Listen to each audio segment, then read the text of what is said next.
各位嘉賓，慶祝中華人民共和國香港特別行政區成立28週年升旗儀式現在開始。July 1st this year marked the 28th anniversary of Hong Kong's return to China.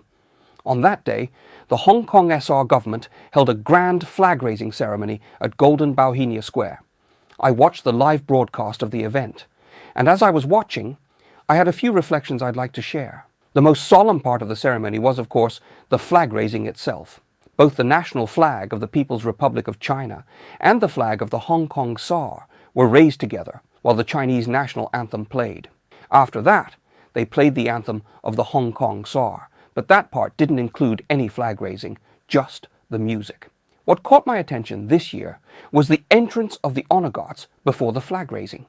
I noticed it was different from previous years. As the honor guards entered, the music, "The Five-Starred Red Flag is Fluttering in the Wind," was played, and the way they marched had changed too. They started with short steps, and once the music kicked in, they shifted into the goose step.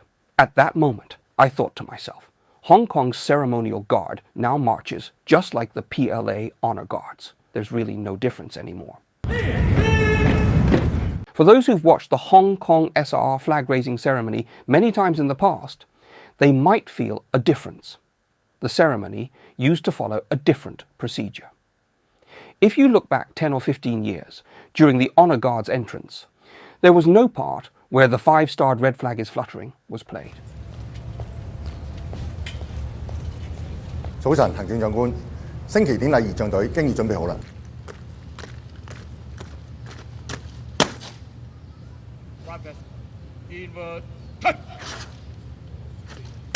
Back then, the way the honor guards marched, their parade formation and walking style, still carried a clear British military influence. They lifted their legs very high and their arms swung up sharply.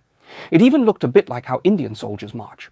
But if you look at today's ceremony, you'll see that the way Hong Kong's honor guards march now, their posture, their movements, it's almost identical to the PLA's tri-service honor guard. They've fully aligned with that style. In other words, after 28 years, through all these changes and transitions, the Hong Kong SAR flag-raising ceremony has gradually shifted from one country, two systems, to something closer to one country, one system. And actually, this shift from one country, two systems, to one country, one system, isn't just seen in the ceremony itself. As we all know, this year marks the 5th anniversary of the implementation of the Hong Kong National Security Law. There have been many events in Hong Kong to mark the occasion. Just 2 days before July 1st, on June 29th, something quite significant happened. One of Hong Kong's most well-known opposition parties, called the League of Social Democrats, announced its official disbandment. The party's last chairperson, Chan Po-ying, is the wife of long-hair Leung Kwok-hung, a former legislator and a key figure in the party. She made the announcement in a somber tone, saying, "Today, with deep sorrow, we officially announce our disbandment. Facing immense political pressure, after considering many factors, especially the risks to our members and supporters, we have no choice but to make this painful decision." Leung Kwok-hung is still in prison, and now his wife, as the last chairperson, had to announce that the party has come to an end. The League of Social Democrats has now officially become part of history.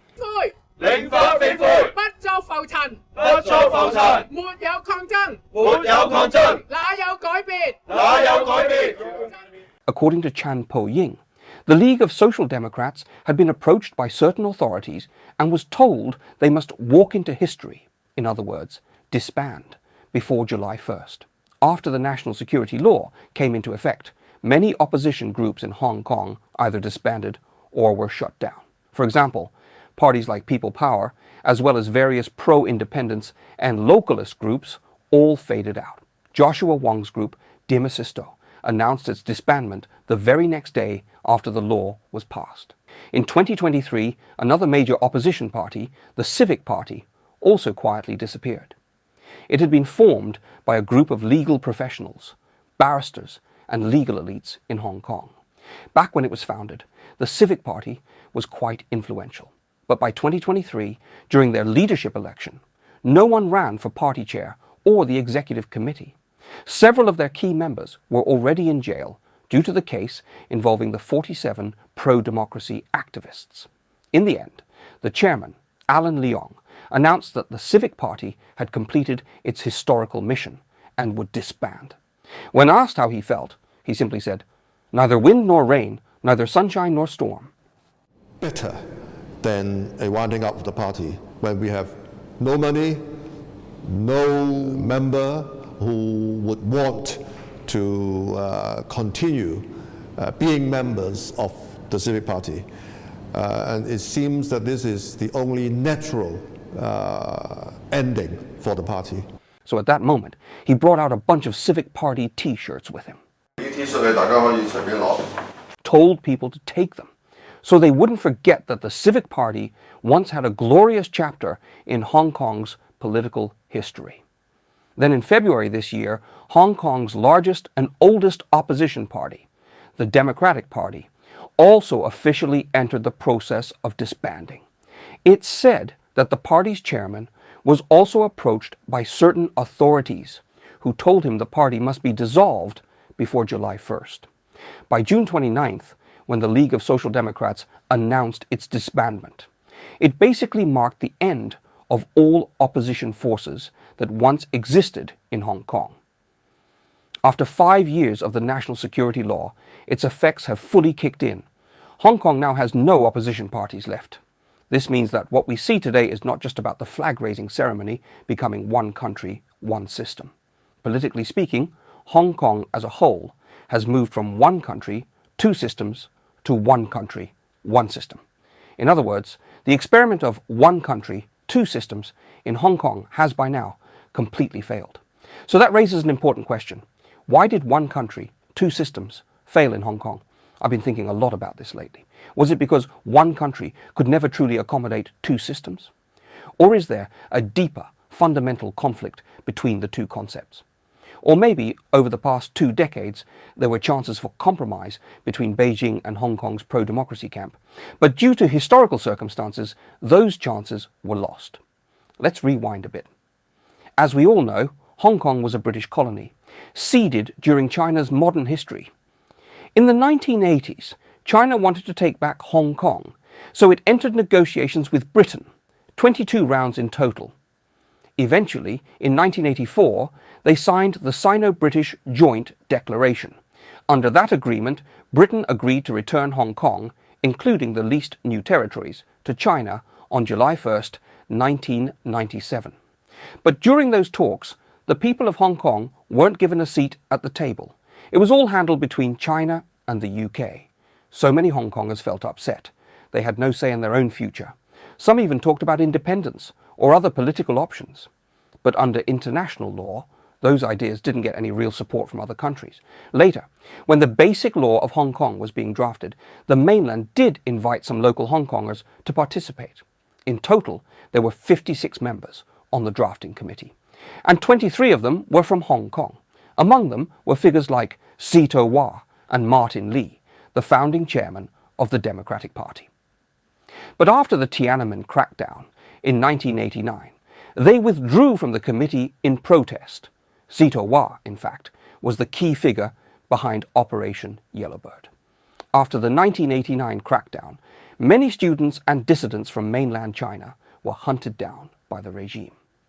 Hong Kong became the hub for rescuing them. Sito Wah worked with local triads, giving them money to help smuggle activists out of China into Hong Kong and eventually to other countries around the world. The Basic Law was supposed to guarantee that Hong Kong's social system would remain unchanged for 50 years. During that period, Hong Kong would continue with capitalism, maintain the British common law system, and preserve freedoms like speech, assembly, and association. All of this was under the broader framework of one country, two systems. On July 1st, 1997, Hong Kong officially returned to China. In the 28 years since then, we can roughly divide the era into a few phases. In the early years, the Chinese government generally took a hands-off approach. Their interference in Hong Kong's affairs was relatively limited and restrained. But there's an interesting side story here. After the Sino-British Joint Declaration was signed, the final colonial governor, Chris Patten, arrived in Hong Kong. Around that time, a wave of democratization began to rise in Hong Kong. Since Hong Kong had been under a governor-led system, the Legislative Council, or LegCo, was mostly appointed, not elected. As democratic forces started growing, many people in Hong Kong began demanding the right to decide their own future. They kept petitioning the colonial government. In response, Chris Patten pushed for political reform. In 1991, and again in 1995, these reforms aimed to introduce more direct elections into Legco. But this move was strongly opposed by Beijing. The Chinese government insisted that any such reforms should have their approval. Without it, they said, the changes wouldn't be recognized. Still, Patten went ahead. In 1991 and 1995, he expanded the number of directly elected seats in Legco. And it was during this period that Hong Kong's first major pro-democracy party, the Democratic Party, was born. It was formed in 1994, led by Martin Lee as its founding chairman. The party brought together various democratic groups and quickly rose to prominence. In the 1995 Legco elections, the Democratic Party won 19 seats, becoming the largest political force in the legislature. But since Beijing didn't recognize this electoral process, they dismissed the results. On June 30th, 1997, the last day before the handover, the Legco elected under the system was dissolved.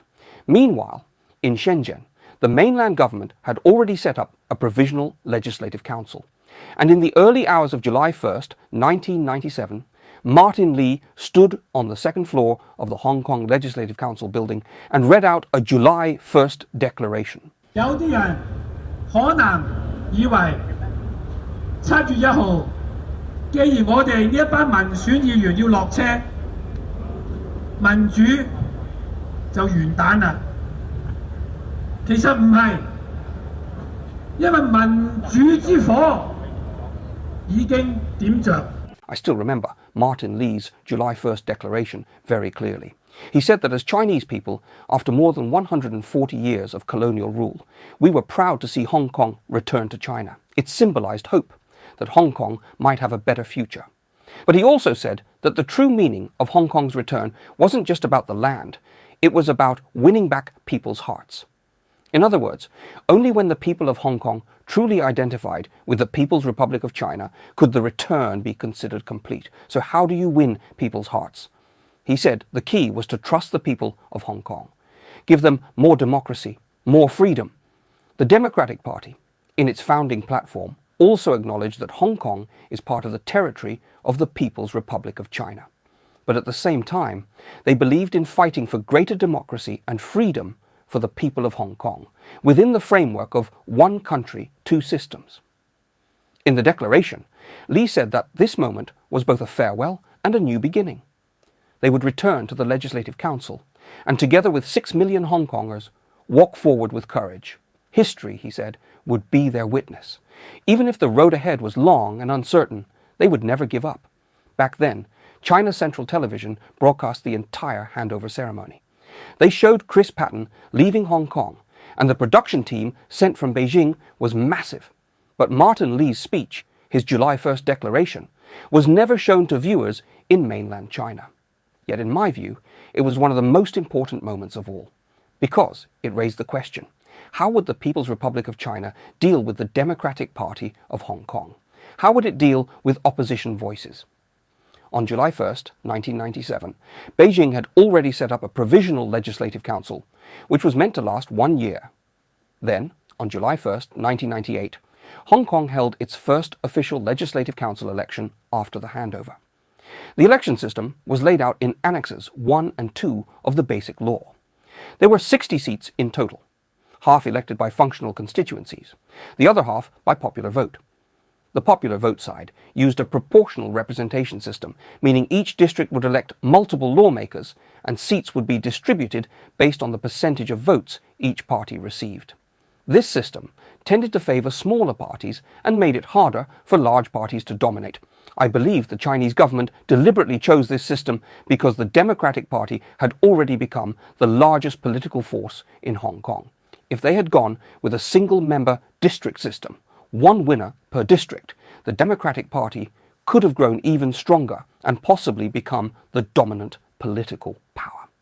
That's something Beijing likely wanted to avoid, so they chose proportional representation instead. But ironically, this system also planted the seeds for future political fragmentation in Hong Kong. It allowed more radical voices and smaller groups to enter mainstream politics, which made the political landscape far more complex in the years that followed. In the 1998 Legislative Council election, the Democratic Party won 13 seats, still making it the largest party in the chamber. In the first few years after the 1997 handover, Beijing kept a relatively low profile when it came to Hong Kong's internal affairs.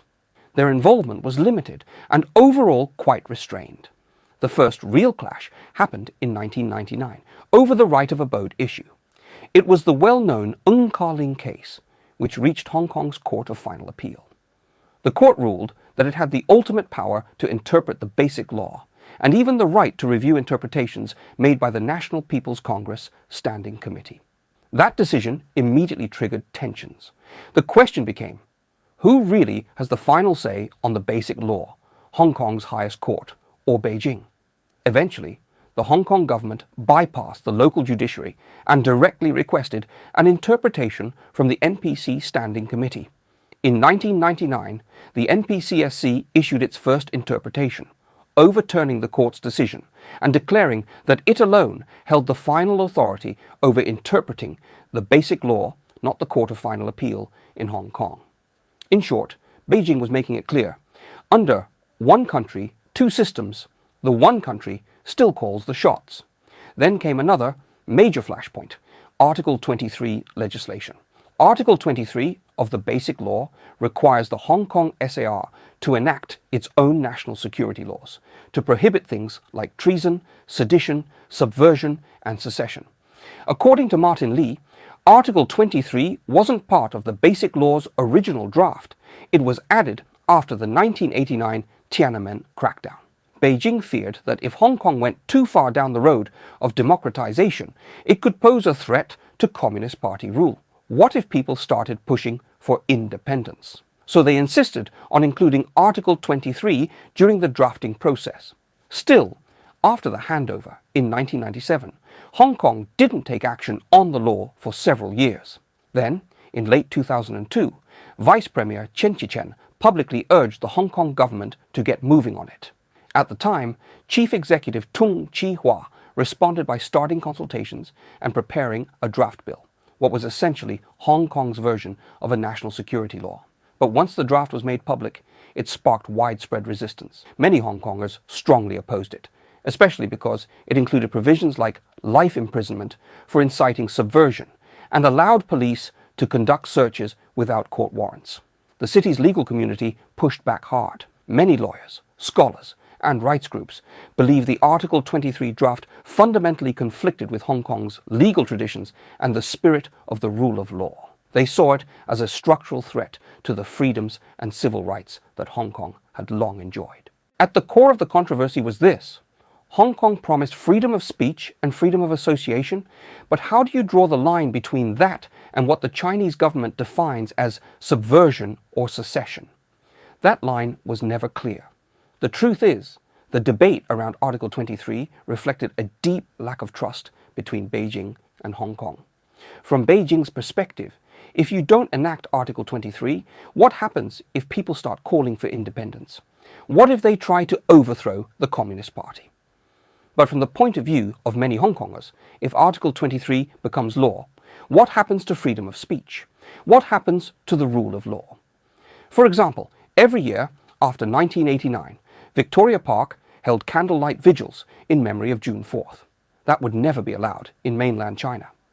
But after national security laws are passed, could those same vigils now be seen as inciting subversion?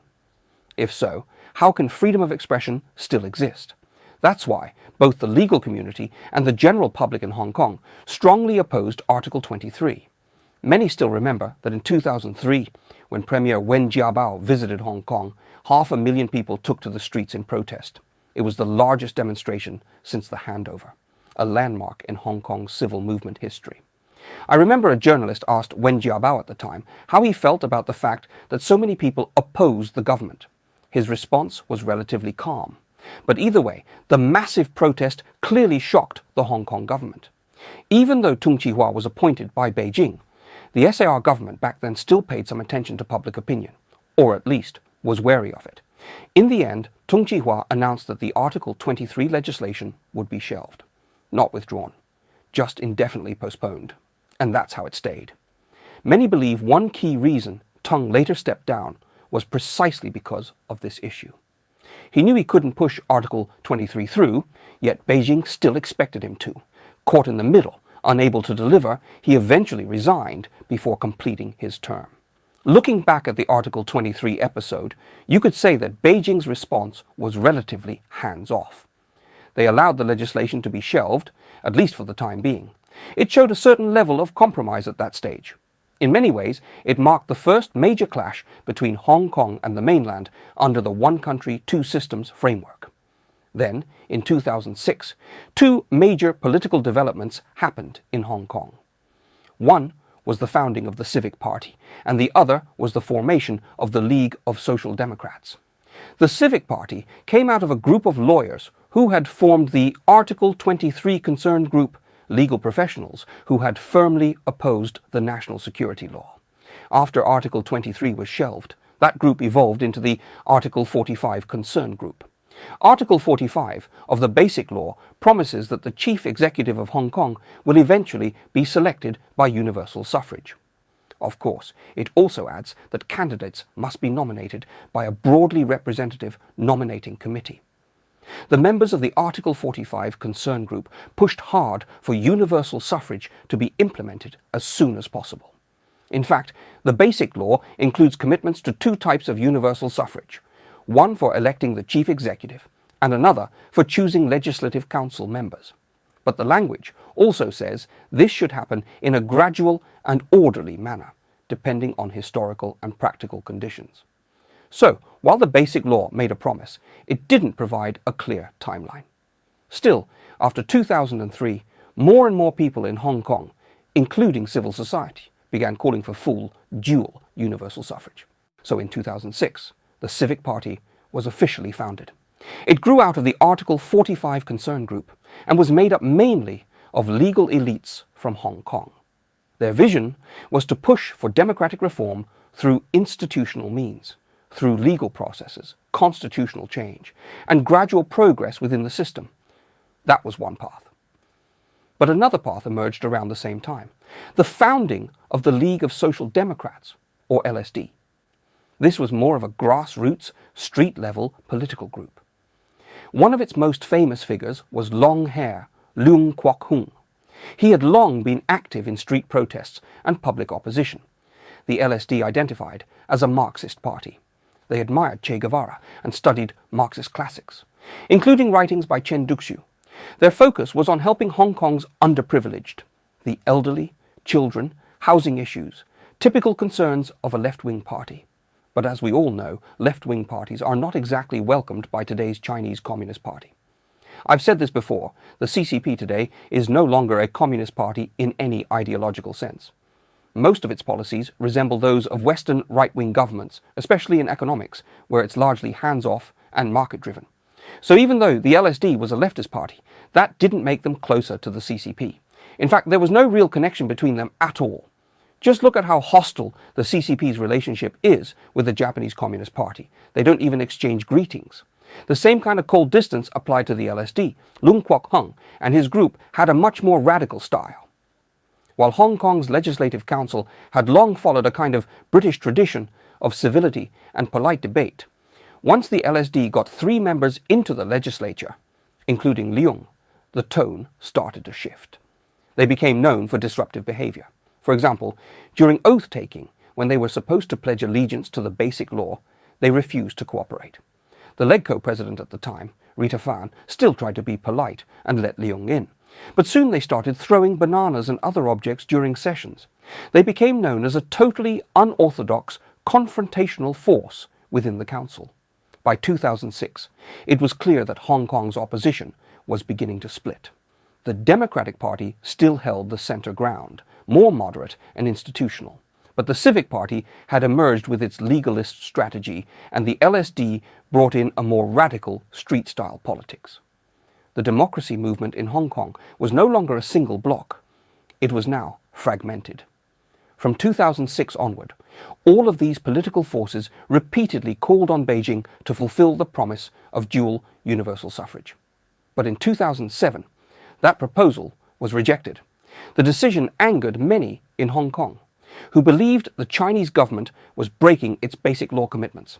That led to years of both open debate and behind-the-scenes struggles over a possible path to universal suffrage in 2012. Eventually, in 2010, Beijing issued a white paper stating that political reform in Hong Kong must be gradual and based on repeated testing of public opinion. Then came a major turning point. In May of that same year, the Democratic Party of Hong Kong did something unprecedented. They entered the liaison office of the central government to negotiate directly with Beijing officials. I've always believed that 2010 was a crucial turning point for one country, two systems in Hong Kong. Why? Because that year saw a major clash between the central government and public opinion in Hong Kong. At the time, Beijing believed that conditions weren't yet ripe for full universal suffrage in 2012. They proposed that the chief executive could be elected by universal suffrage in 2017 and the Legislative Council in 2018, but not in 2012. Civil society strongly disagreed and pushed back. Against this backdrop, the Democratic Party, led by its chairman Albert Ho and joined by Audrey Yu and a few others, entered the Central Government Liaison Office to negotiate directly with Beijing. The director at the time was Li Gang. After about 2 hours of talks, the two sides reached a consensus on a few key points. First, for the 2012 LegCo elections, 10 new seats would be added. On the surface, 5 of these would go to the functional constituencies and 5 would be directly elected. So technically, the 50-50 split between functional seats and directly elected seats would remain, as it had been since the 1997 handover. Under that system, no matter how much support the pro-democracy camp got in public elections, they could never control more than half the council. The functional constituencies, like the medical sector, legal sector and others, were largely pro-Beijing and carefully managed. That way, the Communist Party could keep things in check. But the Democratic Party made a proposal. Those 5 new functional seats should all be chosen through what was called a super-district council vote. That meant every Hong Kong citizen who didn't already have a vote in the functional constituencies could cast a second vote for these 5 new seats. In practice, that meant all 10 new seats would essentially be popularly elected. Surprisingly, the central government agreed to this proposal. That was one big breakthrough. The second part of the deal was to expand the Chief Executive Election Committee from 800 members to 1,200. That was meant to broaden participation, at least symbolically. Third, they agreed to scrap all appointed seats in the district councils. From then on, all district council members would be directly elected. No more appointees. After this agreement was reached between the Democratic Party and the central government, the Democratic Party held its internal Congress and voted on whether to support the 2012 reform package. A large majority backed it. When the proposal went to LegCo, it passed with 46 votes in favor, a relatively strong showing. All the pro-Beijing parties supported it, and the Democratic Party's 9 votes also went to the yes side. This was the first time since the 1997 handover that the central government had engaged in direct, face-to-face talks with the pro-democracy camp in Hong Kong. And in my view, that meeting was a real opportunity, an important moment, because democratic reform, by nature, requires compromise. Both sides have to give a little. If Beijing was willing to take a step and the pan-democrats were willing to respond, then it could have opened the door to real progress, for democracy, for the rule of law, and for a more stable future in Hong Kong. But what's truly unfortunate is that this meeting between the Democratic Party and the central government didn't lead to the strengthening of Hong Kong's moderate pro-democracy forces. In fact, just about a month after that meeting, the pan-democratic camp experienced a major split. After that split, the Democratic Party and the moderate wing of the pro-democracy movement began to lose momentum. Their influence gradually faded, and from there, Hong Kong started heading down a more radical path. That radicalization eventually led to the events following the August 31st decision, the Umbrella Movement, and later the 2019 anti-extradition protests. Step by step, This road of confrontation ultimately resulted in the introduction of the Hong Kong National Security Law, which marked the end of one country, two systems, as we once knew it. It's a real pity how things turned out. As for what happened after that, we'll talk more about it tomorrow.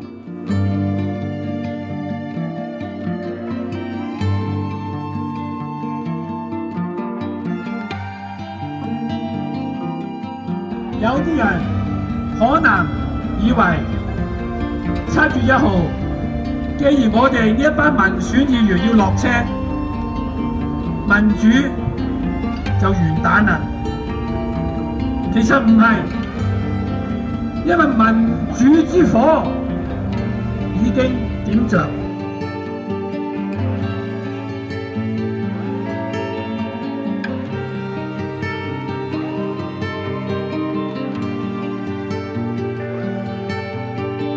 今日咧，我哋沉痛咁宣布，面對強大嘅政治壓力，我哋考慮過各方面嘅因素，特別係對我哋嘅會員同我哋同行者嘅影響，我哋只能夠沉痛地去宣布解散。無需共產黨批准，無需共產黨批准，香港人有權補選，香港人有權補選，我要真補選，我要真補選。